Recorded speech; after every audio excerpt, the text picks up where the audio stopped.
हाय फेफलर्स, welcome back to my channel. Video को start करने से पहले अगर अभी तक आप में से किसी ने मेरे चैनल को सब्सक्राइब नहीं किया है तो प्लीज़ चैनल को सब्सक्राइब, वीडियो को लाइक और नीचे कमेंट करते हुए ज़रूर बताइएगा कि आज का ये पार्ट आप लोग कैसा लगा। I know lots of people will ask me that कि मैं अचानक से कहाँ गायब हो जाती हूँ। मुझे खुद नहीं पता कि मेरे साथ ऐसा क्या होता है। पहले चीज़ें कुछ और होती हैं और एंड में कुछ और हो जाती है। स्टार्टिंग कहीं से होती है और एंड कहीं होता है। तो मेरे पास कोई स्पेसिफिक रीज़न नहीं है, बस समझ लीजिए कि मेरे पास टाइम नहीं था। तो चलिए आगे बढ़ते हैं।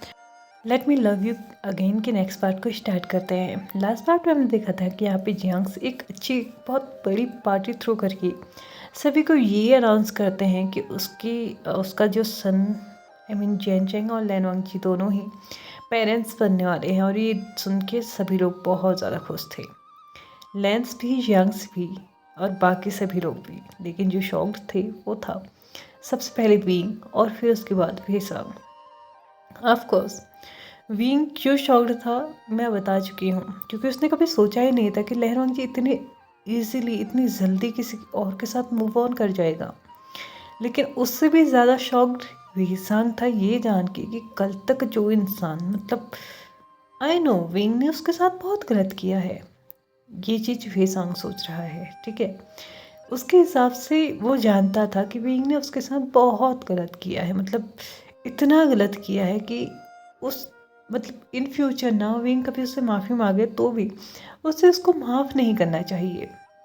लेकिन क्या उसका प्यार इतना छोटा, इतना कमज़ोर, इतना कम था कि एक एक झटके आने से एक बार विंग ने उसको ब्रेकअप बोल दिया तो उसने ब्रेकअप कर लिया। ठीक है, विंग ने जो उसके साथ किया उसके बाद लैन वांगजी को अपनी सेल्फ रिस्पेक्ट को देखते हुए उसको उसके आगे पीछे नहीं घूमना चाहिए था। ये चीज़ यार कोई एक्सेप्ट करता। शादी कर लिया, चल मान लिया फैमिली प्रेशर की वजह से, but now they are planning a baby.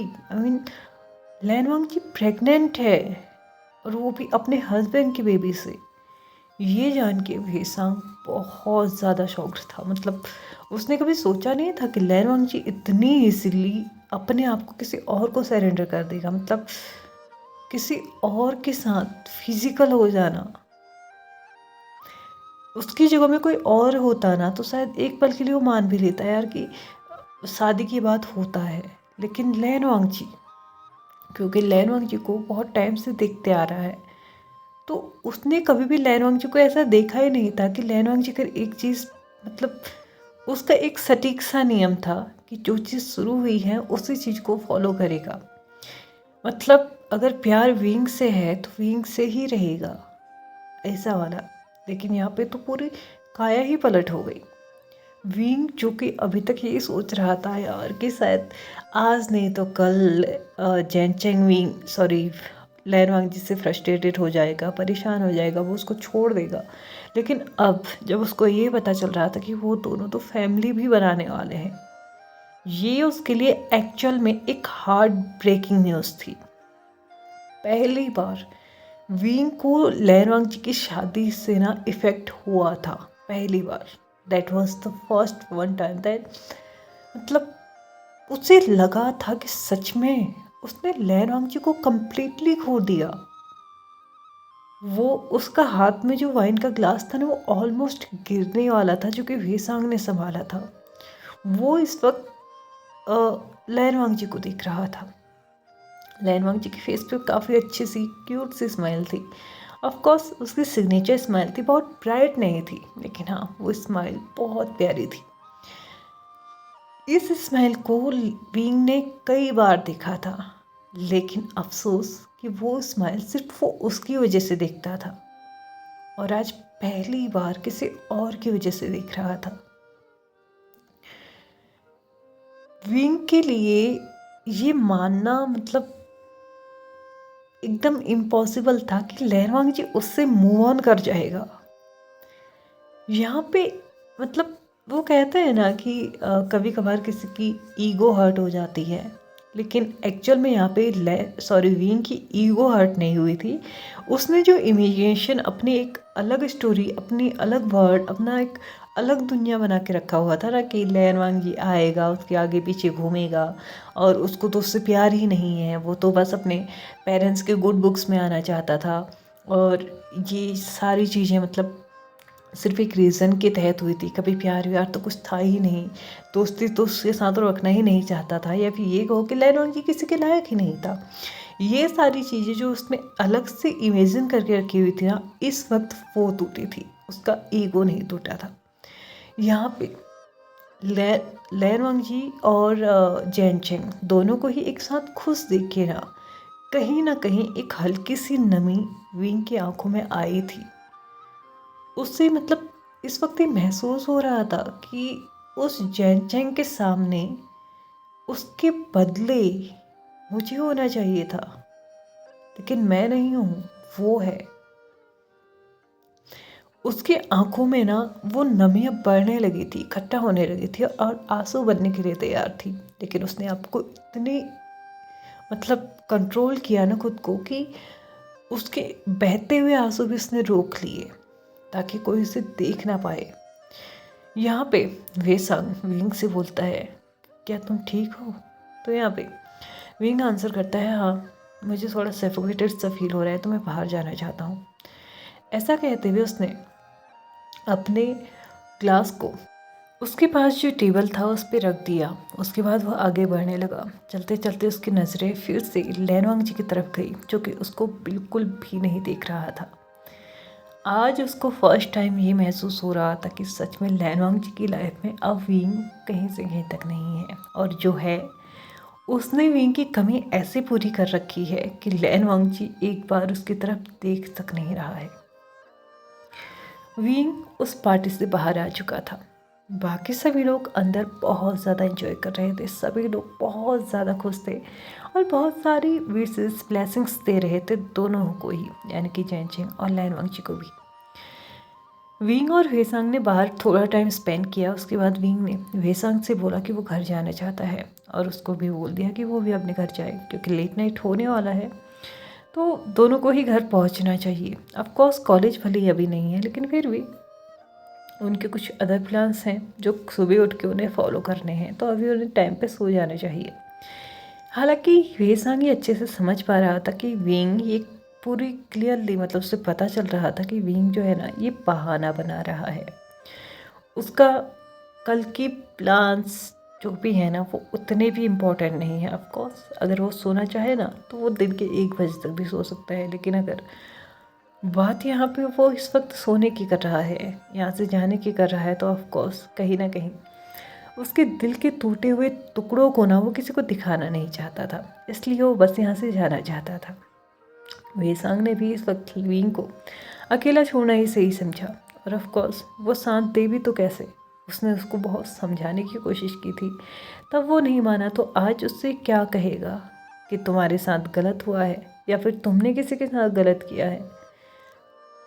कोई इंसान अगर गलती करता है ना, तो एक तो सिचुएशन होती है कि हम उसे उसकी गलती बार बार रियलाइज़ कराते हैं कि तुमने ये गलत किया, तुमने ये गलत किया, तुम अभी ये गलत कर रहे हो। तो वहाँ पे क्या सिचुएशन होती है ना कि इंसान फिर गलतियाँ ही करता है, उसके पास वो गुंजाइश ही नहीं बचती है कि वो कुछ अच्छा करे। अगर एक इंसान को ना बार बार सिर्फ उसकी गलतियाँ, उसकी खामियाँ, उसकी गलत काम यही अगर तुम याद दिलाते रहोगे ना, तो वो अच्छे काम कर ही नहीं सकता। मतलब कितनी भी कोशिश कर ले, वो खुद से भी कोशिश करे ना कुछ फॉल्ट उसके काम में निकल ही आता है। और दूसरा मतलब जो सिचुएशन होती है ना कि कोई इंसान ऐसा होता है कि उसने गलती कर दी, लेकिन सामने वाला सोचता है यार कि चलो ठीक है हम इसे माफ़ करते हैं, आगे जाके ठीक करेगा, और उसको हम बोलते हैं कि यार ये इतनी बड़ी गलती भी नहीं थी। फिर नेक्स्ट टाइम फिर वही होता है, और ये होते होते होते उसकी हैबिट बन जाती है कि भैया वो तो गलत काम करेगा, और वो गलत काम करेगा तो सामने वाला उसको बोलेगा कि यार ये इतनी बड़ी बात नहीं है। यहाँ पे दोनों ही चीज़ इस वक्त वेसांग नहीं करना चाहता था, क्योंकि वो अच्छे से जानता था कि इस वक्त अगर उसने उसको ये बोला कि तूने गलती की है, तो ऑफकोर्स वो आगे चल के कुछ मतलब और भी गलत कर सकता है। ऐसे नहीं कि इंटेंशनली, बट इंटेंशनली शायद वो हो सकता है। और अगर वो उसको ये बोले कि यार चलो कोई गलती नहीं थी ऐसा वैसा, तो शायद विंग फिर से अपनी जो गलती रियलाइज उसे हो रही है ना, वो फिर से उस चीज़ को रियलाइज़ करना छोड़ दे। लेकिन हाँ, वेसांग ने अपने तरीके से इस चीज़ को हैंडल करने के बारे में तो सोचा था। पार्टी ओवर, न्यूज़ ओवर, सब कुछ यहाँ पे ख़त्म। और ये टाइम ऑलमोस्ट 5 महीने का निकल चुका था। इन 5 महीनों में बहुत कुछ बदल चुका था, बहुत कुछ, स्पेशली जियांग मैंसन में यहाँ पे यू चेंग यानी कि मैडम यू जिसे हम जानते हैं, उन्हें ये पता चल चुका था कि लैन वांगजी और विंग दोनों का ही एक पास्ट रिलेशनशिप रहा है। और ये उन्हें पता चला था जब लैन वांगजी अपने 3rd मंथ प्रेगनेंसी में था ना, तब। और उनका ये जो वो था ना कि लैन वांगजी का जो पास्ट रिलेशनशिप है वो कैसे हो सकता है, इस चीज़ को लेके ना वो इतनी फ्रस्ट्रेटेड, इतना गुस्सा उनके अंदर आ चुका था कि वो अब लैन वांगजी को ना जितना हो सके उतना ट्रबल दे रही थी, मतलब हद से ज़्यादा। यहाँ पे जब भी लैन वांगजी अपने चेकअप के लिए जाता था ना, तो उसको डॉक्टर सिर्फ एक ही चीज़ कहते थे कि अपना स्ट्रेस कम करो और बेटर रेस्ट लो, बेटर डाइट लो। लेकिन घर आते ही यूचेंग बोलती थी कि ऐसा कुछ नहीं होता है, हमने भी बच्चे पैदा किए हैं, काम किया करो, डिलीवरी नॉर्मल होगी, इसे एंड ऑल। और ये सारी चीज़ें ना यहाँ पे जैन भी फॉलो कर रहा था कि यार उसकी मॉम ने 2 तो बच्चे पाले हैं, तो वो गलत तो नहीं हो सकती ना। लेकिन वो कहता है ना, कभी कभार हम लोग अपने नज़दीकी लोगों की इतनी सुन लेते हैं ना कि दूसरे लोग क्या ही कर रहे हैं हमें कोई फ़र्क ही नहीं पड़ता। ऐसे ही जैन चेंग के साथ हो रहा था। जैन चेंग अपनी माँ की कही हुई बातों पे चल रहा था और डॉक्टर की कही हुई बातों को कम्प्लीटली तो नहीं, लेकिन हाँ इग्नोर कर रहा था। यहाँ पे लैन वांगजी के लिए अब इन सारी चीज़ों को हैंडल कर पाना बहुत ज़्यादा मुश्किल हो रहा था, क्योंकि वो अपने 7th मंथ प्रेगनेंसी में था। सिर्फ 2 मंथ्स रह चुके थे उसकी डिलीवरी को। लेकिन यू चेंग उसको दिन भर का एक टाइम नहीं देते थे जहाँ पे वो ना रेस्ट कर सके। वो बहुत ज़्यादा परेशान हो चुका था। जब भी वो जैन चेंग से कहता था कि यार ये सब कुछ हो रहा है, तो वो ये कहता था कि कोई बात नहीं, सिर्फ तुम्हारी डिलीवरी तक का ही है, मॉम नहीं चाहती कि तुम्हारी किसी सिजेरियन से, मतलब ऐसे ऑपरेशन करके ऐसा डिलीवरी हो, तो वो बस चाहती हैं कि तुम्हारी नॉर्मल डिलीवरी हो। और सबसे बड़ी दिक्कत वाली बात ये थी ना कि यू चेंग अपना टोन ही चेंज कर देती थी जब वो जैन चेंग के सामने होती थी। तो ऑफकोर्स एक बेटा अपने माँ पे ही विश्वास करेगा ना, क्योंकि उसने भी अपनी माँ को देखा है बचपन से भाई, और उसकी माँ ने आज तक कभी कोई गलत नहीं की, कुछ भी गलत नहीं किया। और जैन चेंग को अभी तक ये तक नहीं पता है कि उसकी माँ जान चुकी है कि लैन वांगजी का एक पास्ट रिलेशनशिप है। और लैन वांगजी दिन की बात अगर वो बताता भी ना जैन चेंग को, तो वो ये बोलता था कि तुम्हारी मतलब तुम ना कुछ ज़्यादा ही सोच रहे हो, वो नॉर्मल सी चीज़ें होंगी, तुम उससे कुछ ज़्यादा ही बढ़ा रहे हो। लेकिन आज लैन वांगजी के लिए ये बेयर कर पाना, इसको हैंडल कर पाना हद से ज़्यादा हो रहा था। पूरा डिनर वगैरह कंप्लीट करने के बाद, डिशेस और किचन वगैरह साफ़ कर लेने के बाद जब लैन वांगजी कमरे में पहुंचता है, तो वो देखता है कि जैन चेंग वो अभी भी अपने लैपटॉप पे काम कर रहा था। वो आते ही अपने बेड पे बैठता है और वो बेड में जो उसने कपड़े रखे हुए थे दिन के धोए हुए, उनको फोल्ड करके रखना चाह रहा था। अभी इतना टाइम तो उसके पास था नहीं कि उनको आयरन कर ले, इसलिए उसने सोचा कि क्यों ना मैं सिर्फ फोल्ड करके इस वक्त रख लूँ और बाद में मैं इन सबको आयरन करके रख लूँगा। यहाँ पे वो फोल्ड करते हुए जैन चेंग से बोलता है, जैन चेंग मुझे 2-4 दिन के लिए मेरे घर क्यों नहीं भेज सकते। जैन चेंग ने जैसे ही ये बात सुनी, उसने अपनी उंगलियां लैपटॉप पे चल रही उसको रोकते हुए लैन वांगजी की तरफ देखा। उसके बाद बोला, क्या मतलब है तुम्हारा कि तुम्हारे घर, वांगजी क्या ये तुम्हारा घर नहीं है। तो यहाँ पे लैन वांगजी अपने आप को थोड़ा करेक्ट करते हुए बोलता है, मैं मेरे ब्रदर के घर, मैं कुछ दिनों के लिए वहाँ जाना चाहता हूँ। तो यहाँ पे जैन चेंग बोलता है, और तुम वहाँ पे क्यों जाना चाहते हो।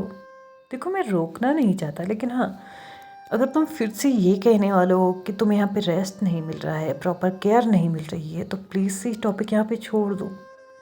मैं ये सब और नहीं देख सकता, मैं नहीं सुन सकता ये सब कुछ। मैं देख रहा हूँ कि मेरी मॉम तुम्हारा अच्छे से ध्यान रख रही हैं, लेकिन फिर भी तुम्हें उससे प्रॉब्लम है, क्यों? उन्होंने भी 2-2 बेबीज़ को पाला है। ऑफ कोर्स वो अच्छा एक्सपीरियंस रखती हैं। क्या तुम्हारे पेरेंट्स के घर में तुम्हारा अच्छे से केयर रखा जाएगा? तुम्हारे ब्रदर, उन्होंने किसी बच्चे को जन्म नहीं दिया। तुम्हारे अंकल जो कि ऑलरेडी अनमैरिड है, तो वो तुम्हारा केयर कैसे करेंगे? यहाँ पे लैनवांग जी अब गुस्से में आ चुका था। अब कोर्स यार, इतने महीने से वो देख रहा है कि उसका हस्बैंड तक उसको ट्रस्ट नहीं कर रहा था, तो उसने थोड़ा सा ऊंची आवाज़ में बोला, और यहाँ पे मेरे साथ क्या हो रहा है? क्या तुम्हें पता भी है कि तुम्हारी मॉम मुझे कैसे रखती हैं? मेरा बेबी बॉम इतना बड़ा हो चुका है कि मैं नीचे झुक नहीं सकता, लेकिन फिर भी वो मुझसे पोछा लगवाती हैं। अगर तुम्हें यकीन नहीं है ना, तो पूछ लो घर के किसी भी मेंबर से, या फिर सर्वेंट से पूछ लो। मैं परेशान हो चुका हूँ, प्लीज़ ये सब कुछ बंद करो। यहाँ पे मैं शांति से नहीं रह सकता, तो मुझे मेरे पेरेंट्स के घर में तो जाने दो। मैं थक चुका हूँ, अब नहीं होता मुझसे ये सब कुछ, मुझे रेस्ट की ज़रूरत है। जैन चेंग पहली बार लैनवांग जी का ऐसा लहजा देख के ना बहुत शॉक्ड था और गुस्से में भी था। उसने अपने लैपटॉप को गुस्से से बंद किया और लैनवांग जी की तरफ जाते हुए बोला, अच्छा तुम्हें रेस्ट की ज़रूरत है? तुम्हें अगर रेस्ट की ज़रूरत होती ना, तो तुम यहाँ पे आके मेरे साथ आर्ग्यूमेंट नहीं कर रहे होते, चुपचाप सो चुके होते। रेस्ट की ज़रूरत है, ऐसा कहते हुए वो कुछ और कहना चाहता था, लेकिन हाँ अपने आप को कंट्रोल कर रहा था, ताकि वो जो है ना, मतलब इस चीज़ से मतलब कहीं और ज़्यादा गुस्सा ना हो जाए और लैनवांग जी कुछ ज़्यादा ही वो डांट ना दे या फिर भड़क ना जाए, इसलिए वो अपने आप को कंट्रोल करता है। और यहाँ पे टर्न होके वो फिर से अपने लैपटॉप के पास जाता है। थोड़ी देर वो उसमें अपनी उंगलियाँ चलाता है, उसके बाद बोलता है, तुम कहीं नहीं जा रहे हो, तुम्हें रहना है तो यहीं रहो, और अगर तुम्हें अपने पेरेंट्स के घर ही जाना है ना, अपने भाई के घर जाना है ना, तो सब कुछ पैक करके लेके जाना, क्योंकि हाँ वहाँ पे जाने के बाद तुम्हें यहाँ पे एक्सेप्ट किया जाएगा। इसकी उम्मीद छोड़ दो। मैं तुम्हें और अपनी मॉम, अगर दोनों में से किसी एक को चुनना हो ना, तो ऑफकोर्स मैं अपनी फैमिली को ही चूज़ करूँगा। लैनवांग जी अपनी मतलब जो हल्की सी नम हो चुकी थी ना आंखों से, उन आंखों से चैन चैन की तरफ देख रहा था। ये सोच रहा था कि क्या ये इंसान वही है जो शादी के कुछ टाइम पहले तक था। आई मीन उस टाइम पे इसने मेरा कितना ख्याल रखा था। शादी के 3 महीने लैनवांग जी तो बिल्कुल 9th क्लाउड पे था। मतलब वो कहते हैं ना 9वें आसमान पे, 7वें आसमान पे भी नहीं, 9वें आसमान पे। लेकिन उसके बाद तो चीज़ें बिल्कुल ऐसे बदल गई जैसे कि बिल्कुल चेंज ही हो गई। यहाँ पे लैनवांग जी देख सक रहा था कि चैन चैन का उस पर कोई ध्यान नहीं था। लैनवांग जी ने जितने भी कपड़े फोल्ड हो चुके थे उनको फोल्ड किया, जो नहीं हुए थे उनको वैसे ही उठाया और कवर में रख दिया और आके बेड में चुपचाप लेट गया। जैन चैंग ने थोड़ी देर के बाद लैनवांग जी की तरफ देखा और यहाँ पे देखने के बाद उसने लैनवांग जी के बगल में रखे हुए एक पैकेट को देखा, जो कि उसका मेडिसिन पाउच था। उसको देखने के बाद उसने अपने मन में ही सोचा, तो इसने आज अपनी मेडिसिन भी नहीं ली, और कल अगर कोई प्रॉब्लम होगी तो मेरी मदर को ब्लेम कर देगा। दिन ऐसे ही निकलते जा रहे थे। अब जैन चैंग और लैनवांग जी के ही बीच में ना खटपट होने लगी थी। मतलब अभी तक जो लैनवांग जी चुप रह जाता था, अब उसकी भी बस की नहीं थी चुप रहना, वो भी कह जाता था और उन दोनों के बीच में ना लड़ाइयाँ हो जाती थी। लेकिन अब जो लैनवांग जी के टेस्ट थे ना, वो वीकली या फिर 15 डेज़ में होने लगे थे, और यहाँ पे हर बार उसको एक ही चीज़ सुनने को मिलती थी कि बेबी का ग्रोथ अच्छे से नहीं हो रहा है, तो प्रॉपर केयर करो, अपने आप को रेस्ट दो, प्रॉपर डाइट लो, और अगर तुम हाउस होल्ड्स मतलब ये घर के काम करते हो ना, तो उनसे ब्रेक लो। लेकिन ये बात वो कहे किससे? यहाँ पे लैनवांग जी ऑलमोस्ट अपने डिलीवरी के टाइम पे आ चुका था। मतलब उसकी डिलीवरी होने को है, ये पता चल चुकी थी, डेट भी फिक्स हो चुकी थी। लेकिन उससे पहले उसे फिर से एक टेस्ट के लिए जाना था, और यहाँ पे टेस्ट के लिए इस बार जैन चैंग भी उसके साथ था। वैसे तो जैन चेंग के पास टाइम नहीं होता था, अक्सर लैन वांग जी को अकेले ही जाना पड़ता था। स्टार्टिंग के 3 महीने उसके साथ हमेशा जैन चेंग गया, लेकिन उसके बाद आंटियों ने उसको बोल दिया कि वो उनके साथ चले जाएंगी। कभी वो गई भी, कभी नहीं भी गई, और सीन ऐसा हो गया कि अब मतलब कुछ महीनों से लैन वांग जी अकेले ही डॉक्टर को विजिट कर रहा था, और आज जैन चेंग भी उसके साथ था।